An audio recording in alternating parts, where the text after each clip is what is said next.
Hello, everybody, and welcome. So we'll give it just another minute for people to kind of join us, and then we'll get kick-started into today's topic. In the meantime, for anybody who has joined us, if you just want to put into the chat what your job role is, that will just help us know kind of how to steer the conversation, whether you want more strategic or kind of learning design.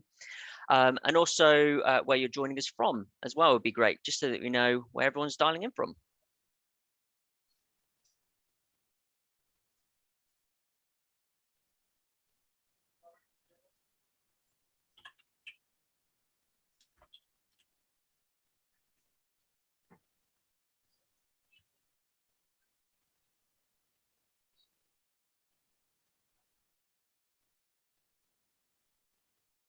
Yes, we know you're dialing in, Tom. You're obviously here.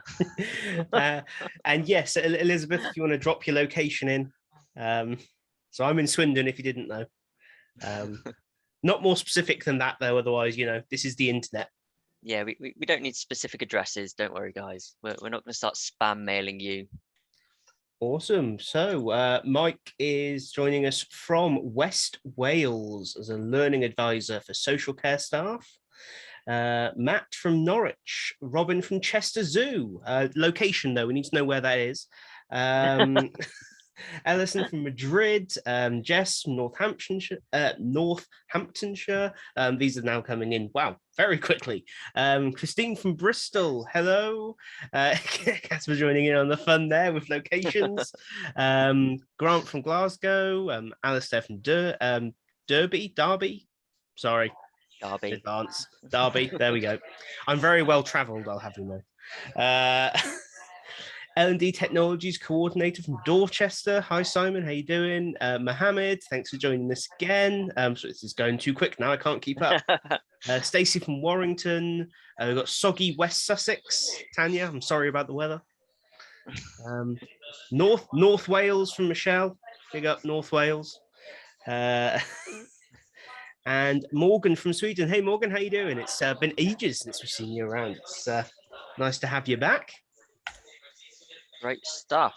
So let's get started then. So we've got quite a few people that have dialed in. So let's get started on the good stuff, really. So I'll start this off by saying, as with any webinars that we do run, this is about you guys. So please feel free to steer the conversation in the direction that you want it to go in. Of course, you've got talking points, but please ask questions as you want to. Tom will monitor the chat, and if needs be, we'll go in a completely different direction if that's where we need to go in.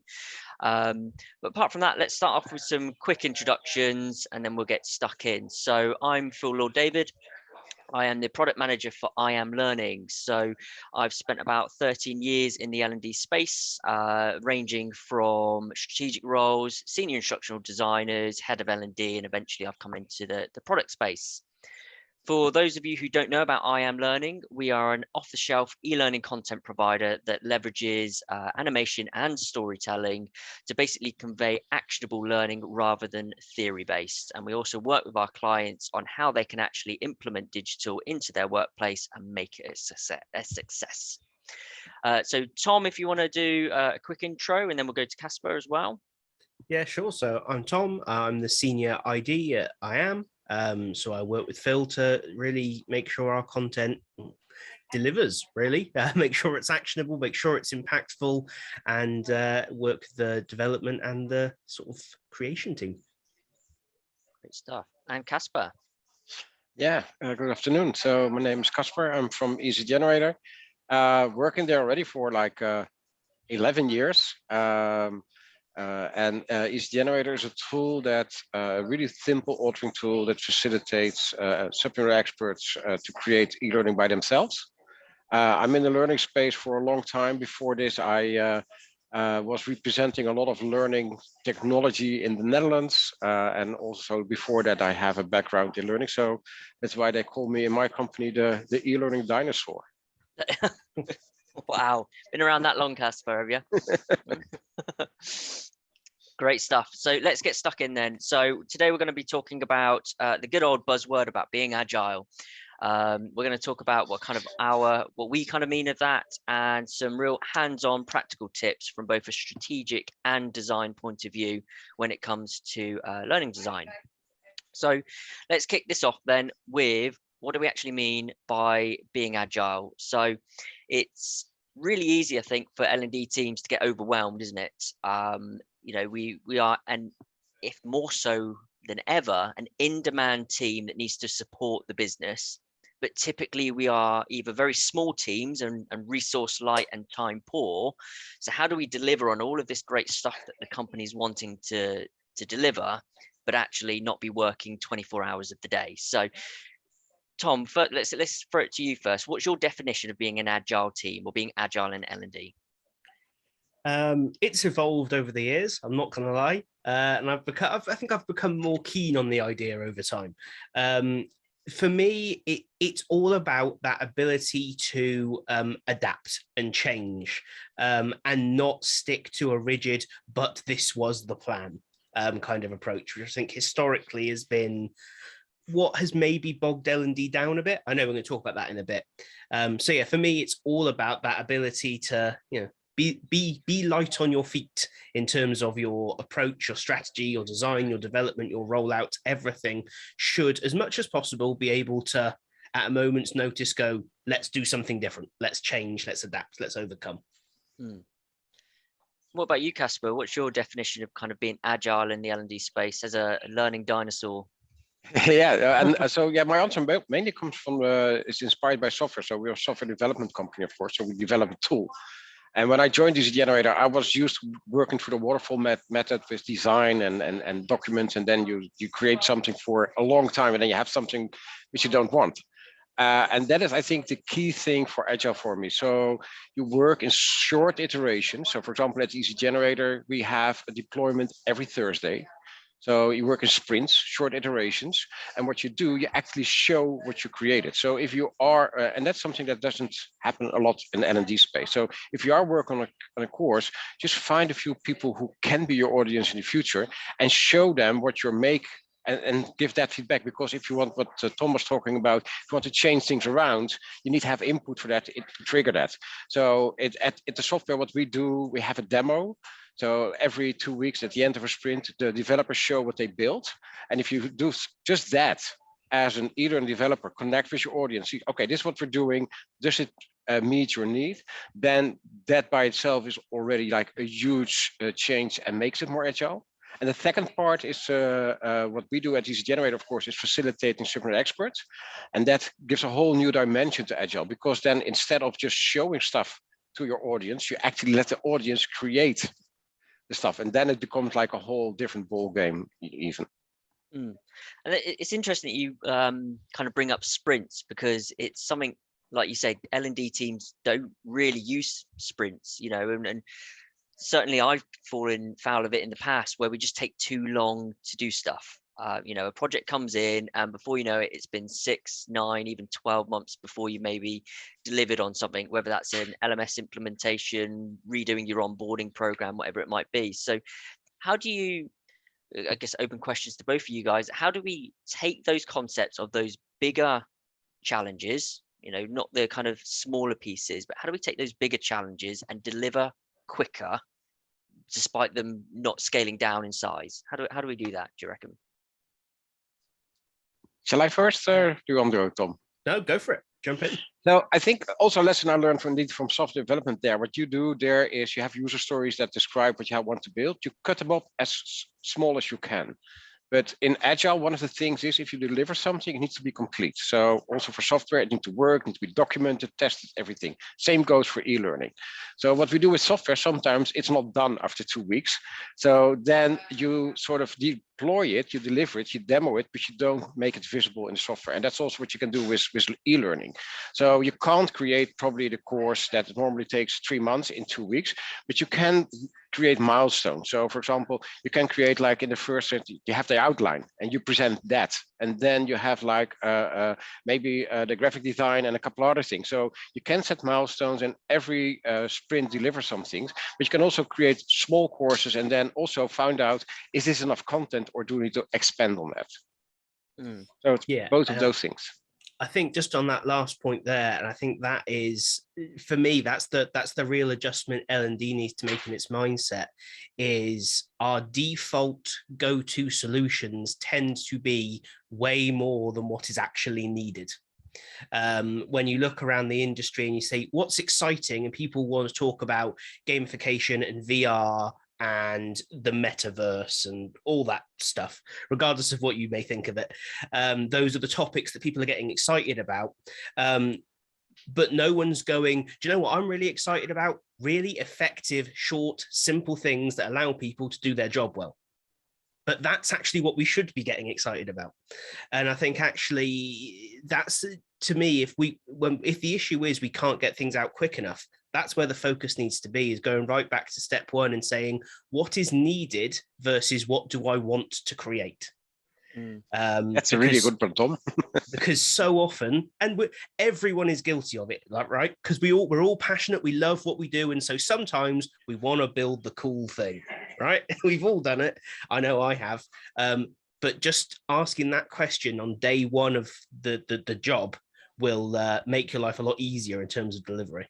Yeah, and I think that's kind of the essence of being agile for me, is that, like you said, that changing mindset, that actually it's about outcomes and not your output. It's not about how many courses you can get out there or how short they are or how many people are actually taking them. It's about what you're trying to actually achieve by putting this course out there, by doing X workshop, by bringing in a new platform. What change are you actually trying to make? And I think that's, for me, if you flip that round, it was interesting, Kasper, that you mentioned about user stories actually and breaking those down. And I think that's a really key kind of way to break down some of these bigger projects, is into the smallest user stories possible and deliver on those small problems to solve the bigger problems. And that's how you kind of put in that continuous kind of development. You know, one of the Agile principles, isn't it, is about delivering continuous change to customers, and it's not about it being 6 months, 9 months, 12 months down the line. I think we become a bit of a perfectionist sometimes. Again, I've fallen into that trap where I don't want to release that new onboarding program because it's my baby and I haven't finessed that or moved X pixels to the left on this module, or this module's missing, or whatever it might be. And I think you can just deliver something out to the business, learn from it, iterate from it, whether it's e-learning, whether it's face-to-face, whether it's a big program. But by doing that, that's how you become a little bit more agile. Now, this is all well and good. Can I say, because you in my mind mentioned two really important things. So one, indeed, and it's connected to the demos that I mentioned. So connecting to your audience, it's not then presenting what you built and sort of showing is do you like this course? It is indeed focusing, okay, the problem is we need to onboard people. Is this sufficient for that? Does it do the job? What do you need more? So you really talk about what do you need more for the problem, and not what can you do for the topic, because that is really a big risk there that you do that. So I really like that you mentioned that it's a problem solution and not a description of a certain area or something like that. Yeah, but that's really important. 2 seconds. We're just having some problems with Tom being on mute for some reason.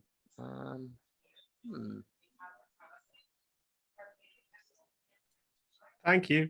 There we go. Don't know what happened there. Clearly, I just don't want Tom to talk. It wouldn't be live without some technical issues anyway, would it? No, true L&D folk. We deal with it in the moment.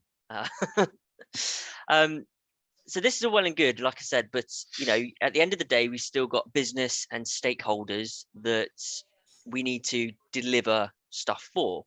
So one of the big challenges in all of this is, how do we actually manage and work with stakeholders? Because they all think that their needs are greater than another department's, or that they've got the biggest issue currently in the business. And rightly so, sometimes they'll come with some very valid data to maybe back that up. So how do we not work in a reactive way? Because I think that's where Agile kind of gets a bit misinterpreted, in that it's about jumping when somebody gives you a problem and then suddenly you run over there and solve that problem, and there's a problem over here, so now we'll run over here, and we'll have no strategy, no plan, we'll just do things in the moment. So how do we manage stakeholders? How do we make sure that we don't get a backlog, or the backlog that we do get, that we're prioritizing the right things? So, I mean, for me, this is all about really understanding what your business is trying to achieve. And then asking the very simple question of to whatever the SME brings you, no matter what they've got in terms of data or argument or problem that needs a solution, how does this help me, help the business, or help our people, help the business achieve this goal, that goal, or that goal? And if it doesn't, why are we investing time in it? Because if it doesn't align to something the business is trying to achieve, it's not a good use of resource. There are some exclusions to that, don't get me wrong. There are certain elements around compliance that kind of sit outside that framework, but broadly speaking, I think that's a great starting point. And then just realizing that L&D cannot solve every problem in the business, nor should it. And actually, it's okay to say, we are not the solution you're looking for. That's as a starting point. It's not always the answer, but if those two things are done, you immediately have far less to even try and get done. Yeah, and that comes back to the seat at the table conversation, doesn't it? In that actually we want to be part of the conversations and part of the solving the problem. We don't have all the answers, and I think that's where time poor teams can really struggle, is that we do try and take too much on, and that actually we need to be able to say, well, here's what we're trying to solve, here's the opportunity, the problem, but actually to do that we need X support from the comms team, we need team leaders to provide X support, and do they have the skills to be able to provide that support? Do they have the knowledge? Is there another piece that actually we need to overlay with that? Or equally, how do we leverage people from the business to help us in the creation of the content and unlock all of that good knowledge that they have, because we don't have the time to become experts in every single topic in the business. Yeah, so I think that this is something where my thinking has evolved over the last years quite significantly and changed, because as an L&D department, and I was in that role before as well, you always tend to look at the stakeholders and you get your assignments, problems to solve. So it's really a top-down approach. What I learned in the last years is that the main part of a learning need is bottom up.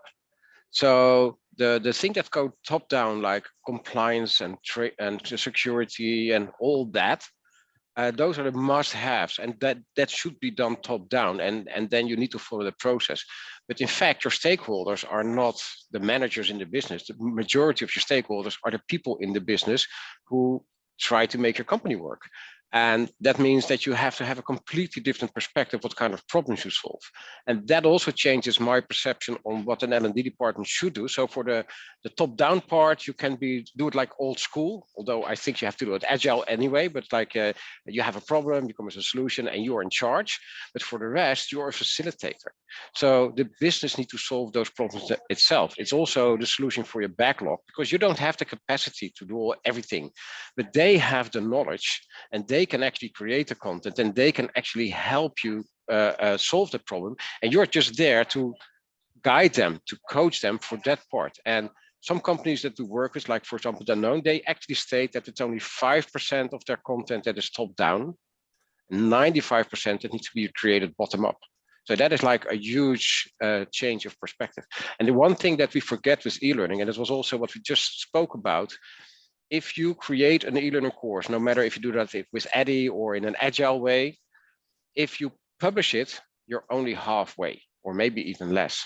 Because if you publish content, the business continues to change. If you don't update it on a regular basis, if you don't make sure it's connected to the reality, you are basically teaching people outdated stuff. So by having the majority of your content created by the subject matter experts itself, by the business, and making them responsible for the maintenance, they know what's changing every day. They are capable of applying those changes in the learning. And if you have the proper mix of top down, bottom up, and a proper mix of like guided versus controlled, then I think that you make a huge jump. And that goes back into the backlog conversation, doesn't it? About, do you prioritize new opportunities and new problems, or do you actually go back and iterate and make the existing stuff that you've put out there better, or do you maintain and manage that? So that's maybe you guys have got some insight onto how do you try and prioritize this stuff? Any insights there? So what works really well I know, for example, a company like Kellogg does it like that. So whenever they get a request for a learning solution, so their learning manager has a principle, so the business has to solve it itself. So basically, the question is, what would you do about it? They need to invest time, they need to invest money. When they bought, when they made a contract, they didn't buy it. So when the first department of them wanted to solve its learning solution, they have to buy the license. So they make really the business responsible for it. And with that, it changes the whole ball game. And it becomes their backlog and not your backlog. And we have companies that use one person from L&D to manage this person, or maybe two. And sometimes they create like thousands of courses a year with all the SMEs, and they just manage that process. It's a completely different ballgame. Yeah. Tom, any insight? Yeah. I mean, I think the sorry, we've got a background noise issue. I was just trying to figure out there for what someone's messaged about. Yeah, I think that it's so dependent in terms of managing your backlog, what the environment is in which you're doing it. I think it's if you can look at your backlog and try and come up with some kind of I always think what you want to do is you want to try and grade it in terms of what's the potential impact of doing it versus what's the impact of inactivity.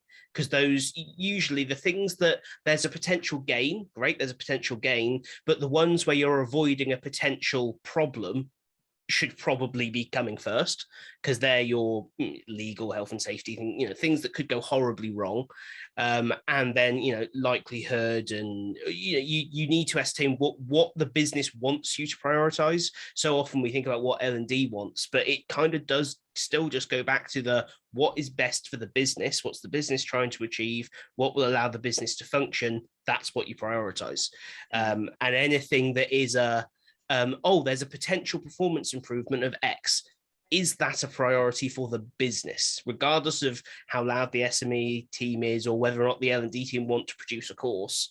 What's important to the business? And it's almost always the ones where it's, there's a danger, let's mitigate it.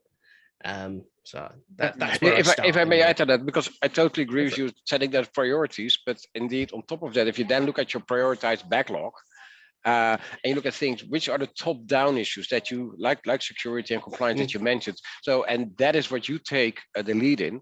But for the rest, if you have topics that are more bottom-up approaches or more embedded in the business, then all you have to find is a subject expert to work with you on solving that. So you can actually do much more and still have like that controlled backlog. Yeah, absolutely. And I think it's something that it's tricky, because I get the concern that many L&D teams have, and I've had it and still at times have it, that there are SMEs that really know their stuff, but when you see what they create about their stuff, what they want to create is an encyclopedia. So you really need to be able, I think it takes a while to build up an understanding with SMEs around what you're trying to achieve, and that this isn't, for instance, knowledge management. That's a different thing. And I think that the more blurred that gets, I think the more challenging it gets. And sort of what I've found is worked quite well is where you need to do that, have the SME create something with very little input in terms of the creation process, except maybe some general guidelines that you give, but then have that sent back to L&D for, vetting is a horrible word, but checking, alterations, small edits, and to prevent something disastrous going out, which does occasionally happen in that approach. But the amount of time saved is huge for the L&D team. Even if you're checking, you're not creating and finding out and getting it wrong and being corrected. That's kind of the middle ground I've found to be a bit more comfortable with. Yeah, but that's exactly also what connects to what I was saying, because when I talk about making subject experts responsible for it, it doesn't mean you don't have a role in L&D department. So Easgenerator is a collaborative tool. So you are then a co-author. So instead of interviewing them and transferring the knowledge into a course, they do that for you, but you are there as well, allowing them or editing that, guiding them, making sure they have the right things in place. And also what we try to do within our tool is build in as much of support, instructional design support to sort of guide them, because they don't have that instructional design knowledge. But you can do it by co-authoring, you can do it by support, you can do it with software. And I think the combination of all that makes it possible to create proper content. And probably, but that's another thing that is from Agile. You already mentioned that sometimes you go for like the ultimate solution and the shiny e-learning course with all the features. And one of the lessons I learned from Agile, good is good enough. So that is also why you do the iterations, why you do the demos. If your stakeholders say, wait a minute, this solves a problem, then you should stop. Although you maybe can do 3 steps more, if it solves a problem, it's okay. So that is really a challenge. That's also with software, because you can always do something extra. But e-learning is no different there. So that is really the challenge. So what is good enough? That's the key thing. Just to call it out, sorry, Phill, before I know you're going to carry on, we just got a really great comment from Mohammed in the chat about savvy start in the SAM model is a great starting point for prioritizing new opportunities and problems. And it really is. It's a fantastic system that's really well documented, very well known out there. I can see the book just over there, actually. In your library of books. There we go. It's a paper version. There we go. Oh yeah, real books. This is trees died to bring you this information. That's why they're important. Leaving Addy for Sam is a fantastic, especially if you want to become more agile. In fact, on the front cover, an agile model for developing the best learning experiences by Michael Allen, is something everyone in the e-learning industry should know. If you talk about a living dinosaur in the e-learning industry, it's Michael Allen, and it's really great methodology.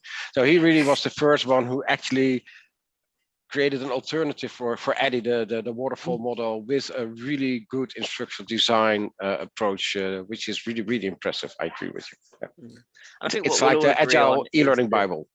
Yeah, and I think I'm always the same whenever a model comes up, is that there's no one size shoe fits all. It's about taking the principles from those models and making them work and adapting them in your own workplace, in your own settings. So, don't just learn about one particular model, learn about them all, and then take from those. Equally with Agile, there are very good benefits between, especially when it comes down to the content creation, there are benefits between an Agile versus Waterfall model, which we'll touch on it in a moment, in the likes of scope creep and that sort of stuff. There are pitfalls to any model, any way of working. I think what we're all in agreement, though, is that this is all about what are you actually trying to achieve, and always coming back to that. And it's not about what do you want to put out to the business and what do you want to create, but what are you actually trying to achieve, both for your users, your learners, as well as the business, because it does all need to align.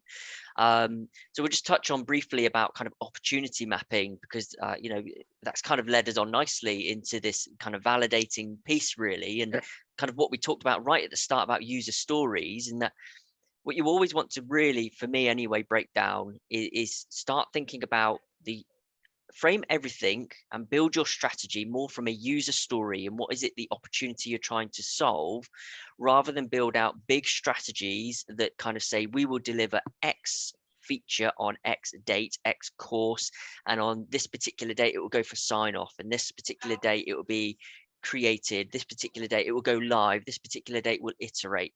I think that's the one big thing I've moved away from over the last years, is kind of these really in-depth strategies, which for an analytical person I love, because it plans out my next 12 months to the date.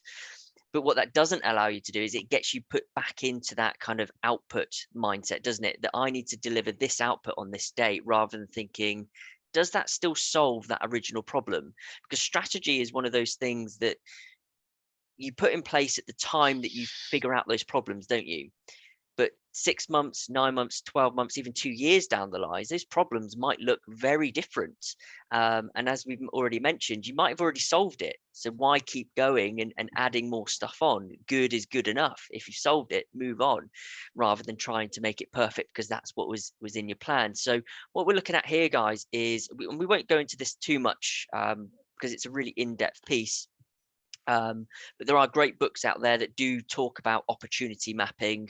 Tom, I'm going to do a you now.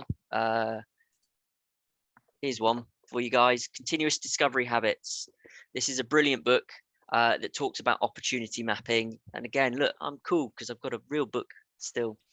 But I'd highly recommend getting that book to learn more about opportunity mapping, because it really does talk about framing things as per the user and the problem you're trying to solve and how to validate that.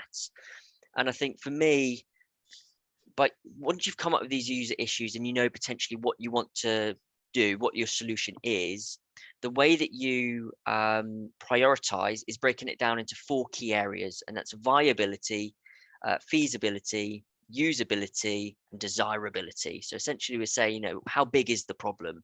If you do X solution, how many people does that really impact and have a benefit for? Can you actually deliver that and deliver it in a timely manner?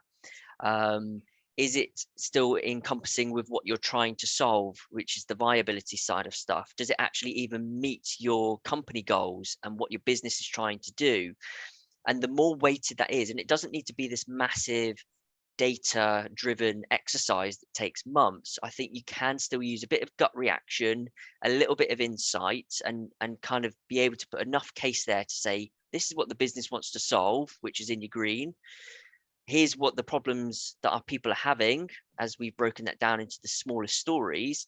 And here's what backs that up, that says this is a good opportunity to actually start to try and solve. So I want to go down. Can I say one thing? Yeah, just a small remark. Yeah. So I'm not at home, so I don't have my books here. But you should also take into account when you talk about opportunity mapping, something which is called action mapping. I'm not sure if you know that. You have Kathy Moore. And she has created the action mapping approach. And basically what it says, if you are going to create learning and you are setting your goals, you are not looking, first you have to align those goals with your business outcome, but you already said. The second thing is not about knowledge, it is about behavior. So if people know stuff in your business, it doesn't add value. If they are able to act on it, that's when the value comes in. So her 2 key messages are: 1, align with the business goals, and 2, it's not about knowledge, it's all about action, it's all about behavior. So I think if you add that to the opportunity mapping, you have a really, really rich approach. Yeah, and it's similar principles, isn't it? It is, action mapping, it's all about, we've actually done a lot of these conversations recently, Tom, haven't we, in the forms of blogs and webinars, which you can catch on the I Am Learning website, guys, which we'll link you to at the end. We've talked about this exact problem about aligning who comes first, the user or is it the business? And actually, they should all align for you to achieve anything in your business. So let's get down a little bit more into the specifics of design. So we've talked strategically there.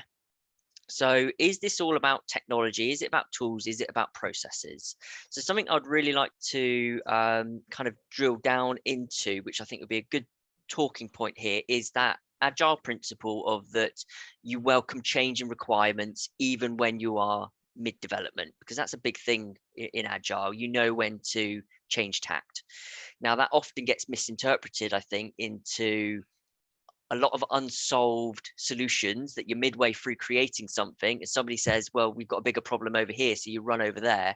I can tell you now, I've probably got a whole library of unfinished e-learning courses that I never got around to finishing because the business wanted me to move elsewhere. So how do we stop that happening? But how do we also balance that so that we don't get the classic scope creep, so that you don't get towards the end of the course and that you review it and then suddenly your SME, your stakeholder, the business goes, actually, we want all of this content in there as well. How do we stop that? How do we find the balance? So for me, it's two overriding, there's hundreds of little things to consider, but 2 overriding things. One is knowing exactly what you're trying to achieve. Because if you know that, whether or not it's scope creep or an iteration becomes obvious. Is it this thing we're set? Is it this problem we're trying to solve here? No. Well, then it's scope creep. Yes. Okay. So it's an iteration. It becomes relatively easy to spot the difference. The ability to change pretty quickly is all about how we think and how we use tools to develop content. And I think the issue with a lot of our approach to development in the e-learning world is that we don't approach it in the same way that software developers approach it. We treat development as this very linear, we treat it as slides, don't we? We even use the language of its slides and this kind of thing. You'll never hear a software developer going, I'm working on slide 74 today. That's just that you're developing the product. And I think we need, if we start having that attitude of we're not working on slides and triggers and interactions, we're working on a product. And so development time is anything spent bringing that product to end state. And that simple change of mindset allows us to go, yeah, we can change that. I'm not attached to it because it's not that I've fallen in love with slide 74. That particular screen or that view is just part of the products that I'm creating. That's the key question, isn't it? Is that, your product is your output. So keeping in mind that you're creating something to solve this outcome, this is what you're trying to solve. And that's where I think you lose that kind of ego to maybe your solution that at one time may have seemed great, but if something does come in and actually something else will solve that opportunity better, so I think that's a great mindset to have, is that actually you are building a product to solve X problem, not I am building this product because that's what I've been told to do, or that's what I've now committed myself to actually putting out to the business. Exactly. Yeah, and that's interesting because if you make the analogy with software development, so a user story will be a feature. So in this case, a feature would be a course. Because if you talk about a product, it's your whole learning solution. It's the whole system that you're building. Yes. And I think that is also, for me, if I again make the comparison, so we have at Easgenerator somebody who's the head of the product owner, and he makes the roadmap.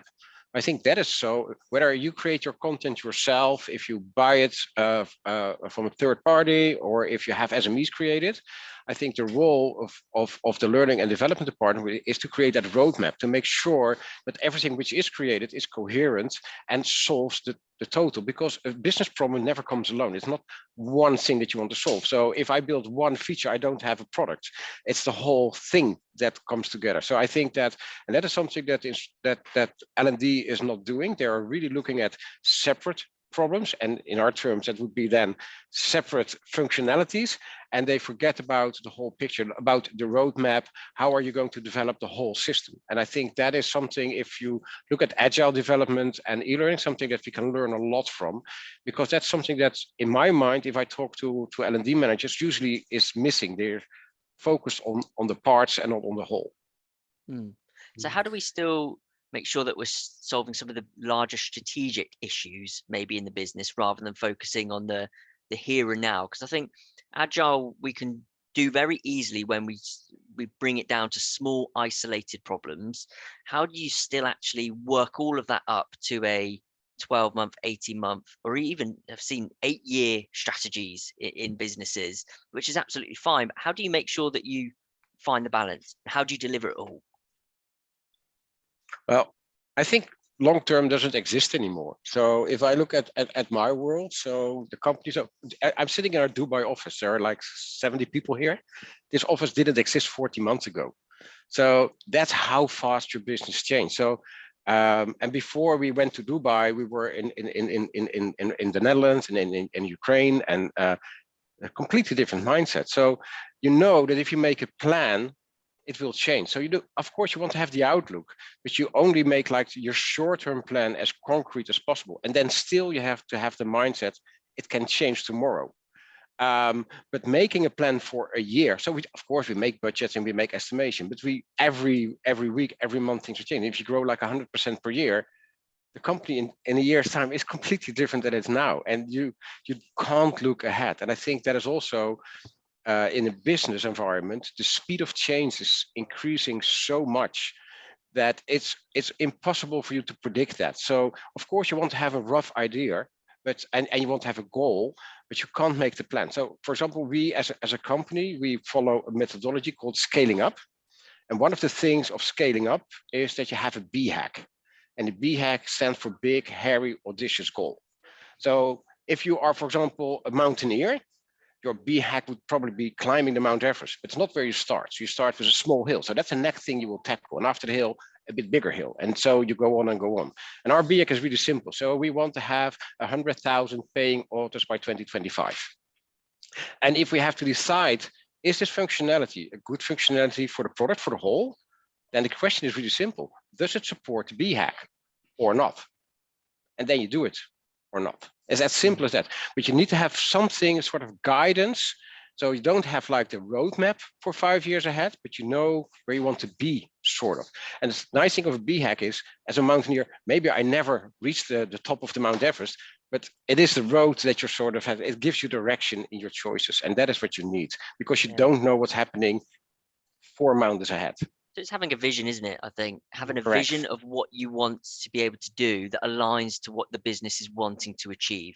I think that's how we, for me, get more strategic, but still remain in that kind of flexibility space. So if your business is wanting to reduce complaints by X, however much, your vision is actually having more skilled staff, isn't it? More skilled staff and more knowledgeable staff. That's what your vision is. What sits behind that and all those user problems, that's when you start delving down and coming up with specific solutions. But if you just always keep that in mind, and that vision might change as your business changes, but it shouldn't change too much, I don't think, unless you have a very drastic business model change where suddenly they decide that they want to be a completely different business. Your overall vision should still remain the same. And I think the that's thing that when changes you know, is the road, the next step or the next 2 steps. That's what changes, and not exactly, like yeah. And I think that's when you BHAG. know when you should bring in technology versus doing it yourself versus maybe bringing in content and solutions and that sort of stuff versus just following what's the cool new trend as well. It's a really good question, actually, in the chat, came in a little while ago. I apologize, I'm terrible with names, so I'm just going to read your comments. I thought it was fantastic. So they were discussing about how can a training team actually adopt an agile mindset? If you don't, it's kind of, I think it's quite easy to go, oh, well, it's this and that, it's the next thing. But to go from a place of to we're now an agile L&D team, what on earth can we do to actually achieve that? Because that's a big change. Yeah, I'll start that off, but from talking from a strategic point of view, because I've been more in those kind of leadership kind of strategy roles, and then maybe you guys can touch on more of the content development side and that sort of stuff. So for me, the first step is going back to what your business is trying to achieve and aligning that all out. So use the opportunity map to begin with. What's your business wanting to do? And what are those problems that sit underneath that allow you to achieve that? And then come up with a vision. What is the vision for your business? And that doesn't mean that you want to be like really cool and be known for your great onboarding experience. Your vision comes down to whatever that business is like that they want to achieve. So if they want growth in your business, for example, and they want profit, well, the vision should be something that sits around that underlines it. And it's hard to get really specific without kind of calling out a very specific goal, but that's my biggest lesson is build your strategy more around what your vision is and try and work on a 3, maybe a 6-month plan, but keeping it with the user stories, not what you are going to deliver, and tackle those as you go along. That would be my starting point for any team. I think just calling it out there, the wrong way to go is to think that it's when somebody asks for something that you deliver it when they ask for it. This is about more thoughtful way of thinking and delivering stuff out to the business. So that's what I would do from a strategy point as a starting point. I mean, purely thinking about instilling it in a team that hasn't done it before, I think you need to really clearly have and this is a rare moment where I'm going to talk about people stuff. I know, right?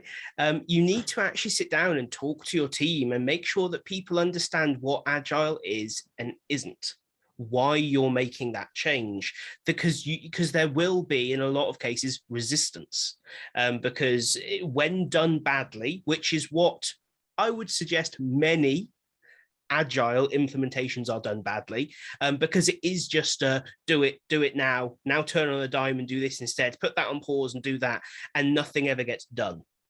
And that, because that was my first experience of a manager going, we're going to be agile, and that's what happened. Because no thought was given. It was just basically we're going to work quicker and harder and at a lower quality. And you're going to do more stuff.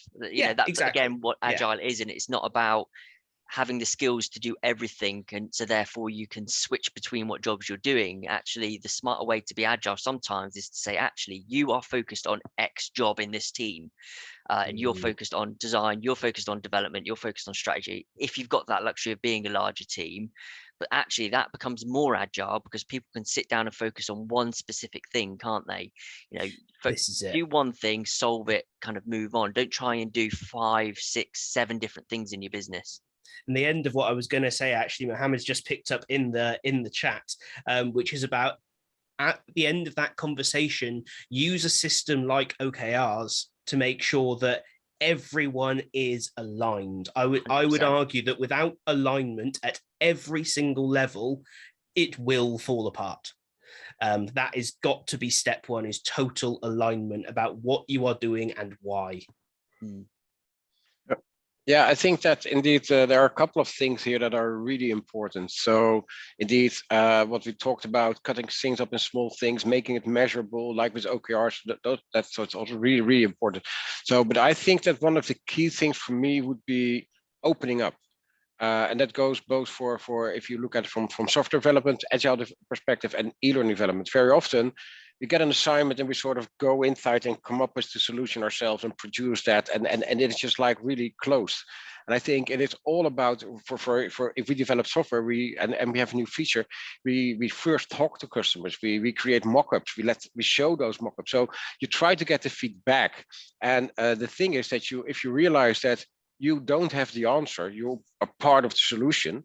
So you then become aware that it's not like a closed-minded thing. So the first thing is to open up. And that is also, for me, Agile, what I started with when we began to like to demo it at the end of a sprint, show what you've done.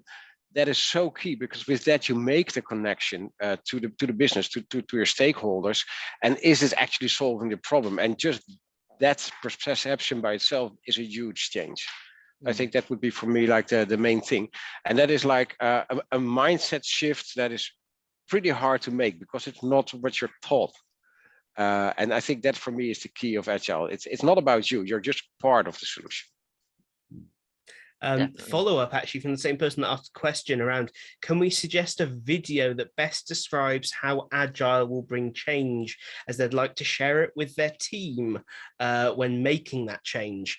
I don't have such a resource up my sleeve, I'm afraid. I don't think I do, actually. No, I mean, a lot of what I've read up on Agile is unfortunately online and through books, product books, essentially. I mean, I would say the recording of this webinar. Yeah. Maybe. Are you not inspired? I think, although we don't have a video, I guess my biggest thing is read multiple books. And that's odd for me to say, because me and Tom have worked together for many years, and when we first started working together, I'd read one book in my entire life, and I've turned into this strange, not book nerd, I'm not as bad as Tom, but you know, I have books, I have a bookshelf now. That's a commitment in itself.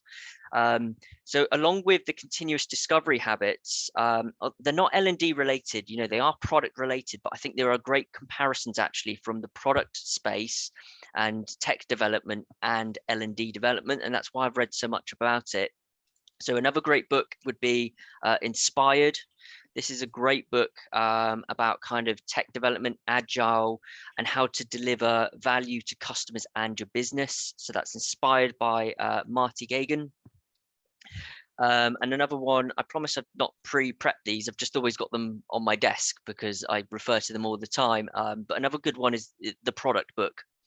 Tom, I think you've read this one as well. This is a great introduction actually into going into more of an outcome mindset and working and breaking up your team into certain skill sets, but also working as a unity. It's not one of the biggest challenges I always found when I was an instructional designer was I was responsible from end to end.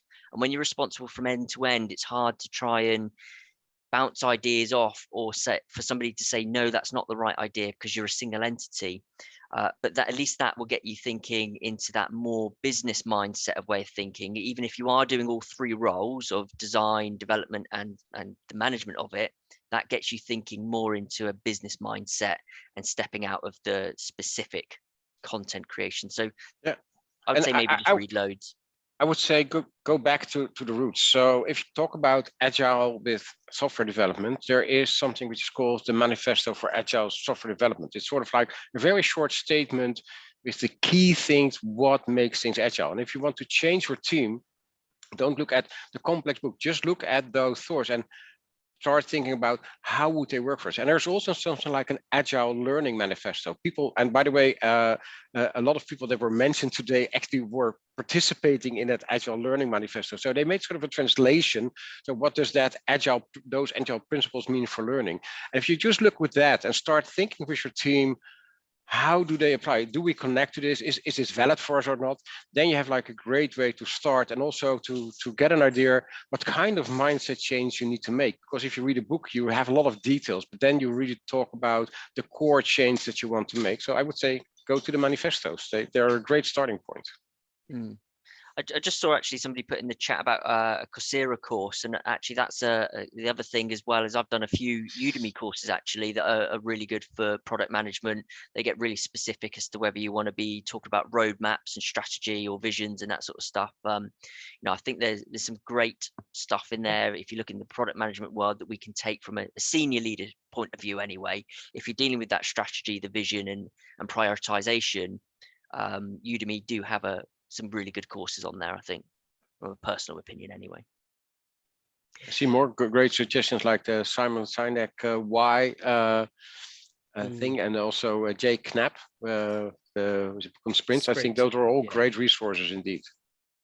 Definitely, absolutely. So I mean, we've kind of got to the end of what our particular points are, so we'd love to throw this out to any questions that you guys do have. I think there's a good conversation going on here about actually how do we learn more about this, because Agile, any sort of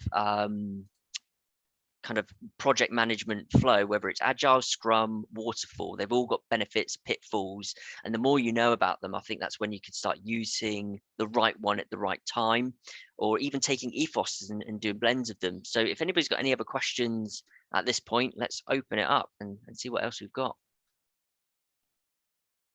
While we're waiting on that, I think that if you talk about things like that, indeed, changing your mindset, or at least making your mindset available for change, I think that is the key thing if you think about Agile. So things need to be different, and you need to be willing to sort of change the things that you're used to do, because it's really a fundamental change.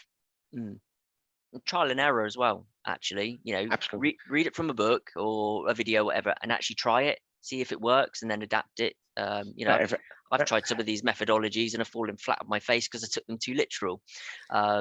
So yeah, there actually is a book, I forgot the title on that, so not try to make it work, but try to make it fail, because then it's when you learn. So one of the things of Agile is it's great to experiment. It's great to put things out that don't work, as long as you learn from that and make an iteration with an improvement. So it's also like the perfection mindset. So I only want to publish my course when it's completely polished, done, and reviewed. If you go back and you really show the raw fundamentals, and that is the best way to go forward, because then it will be a completely different outcome. It's interesting you mentioned that, because I was just about to say, I think one area that's often overlooked, we think about the high level stuff about implementing this, but you as a person in your team will need to adapt to working in a sprint, which kind of gets thrown around, mentioned a lot, but it is a very different way of working if you haven't done it before.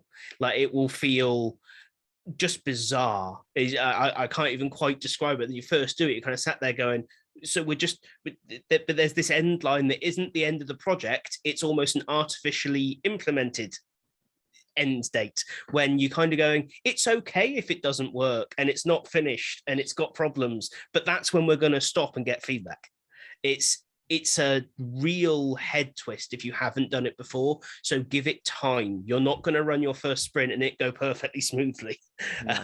Like, people are going to go a little bit off the rails, and you're going to need to support them in that. Yeah, and you have to think outside the box. So it's the same with software. If you have like a software solution, you say, well, I have to solve this in 2 weeks, and you have to cut it up into parts of 2 weeks. And the first people always say that's not possible. But if you start sort of changing your mindset and think about what can I actually achieve in 2 weeks, that is the step one to solve this problem, then that opens up a lot of things. But that is really hard because you are so used to look at the whole thing and not at the smaller parts, which are still connected to that whole thing. So that is really important. Absolutely. Have we got any questions coming in at all, Tom? Or no, we've got nothing coming in the chat. So clearly we have completely covered the topic. Everyone here now is just ready to go. In fairness, everyone is probably on Amazon buying the small library we've collectively suggested they go and read. It'll be very busy and a lot of reading to do. Brilliant. So I guess let's finish up here then, guys. We've got 5 minutes to go. So what I would just say is that if you would like to reach out and connect with any of us on LinkedIn, we are all absolutely happy for you to do so. Also, I think, Tom, you're just about to drop into the chat. If you would like to get to talk to either one of us more, whether it's Easgenerator about the authoring tool or I Am Learning about our off-the-shelf content library, you can book a demo, or you can have a free trial as well. Those links are now in the chat. Equally, please do go to the I Am Learning content website, where you can also get in touch with us, but also learn more with some on-demand webinars and blogs, similar topics to this, but also about strategy, good learning design, storytelling, and good script writing, all of that good stuff. We share regularly. There's usually about 4 blogs or so that go out every single month. But apart from that, thanks everyone for joining us. As with anything, we always use the caveat that use this as a soundboard and a starting point to go away and learn more about what we've talked about. What we've said isn't gospel, it's merely our ways of working and our experience. So use it as a starting point to go away, learn more, buy all of those books, of course, and hide away for 6 months reading them all. So thanks very much, everyone, and we'll see you soon.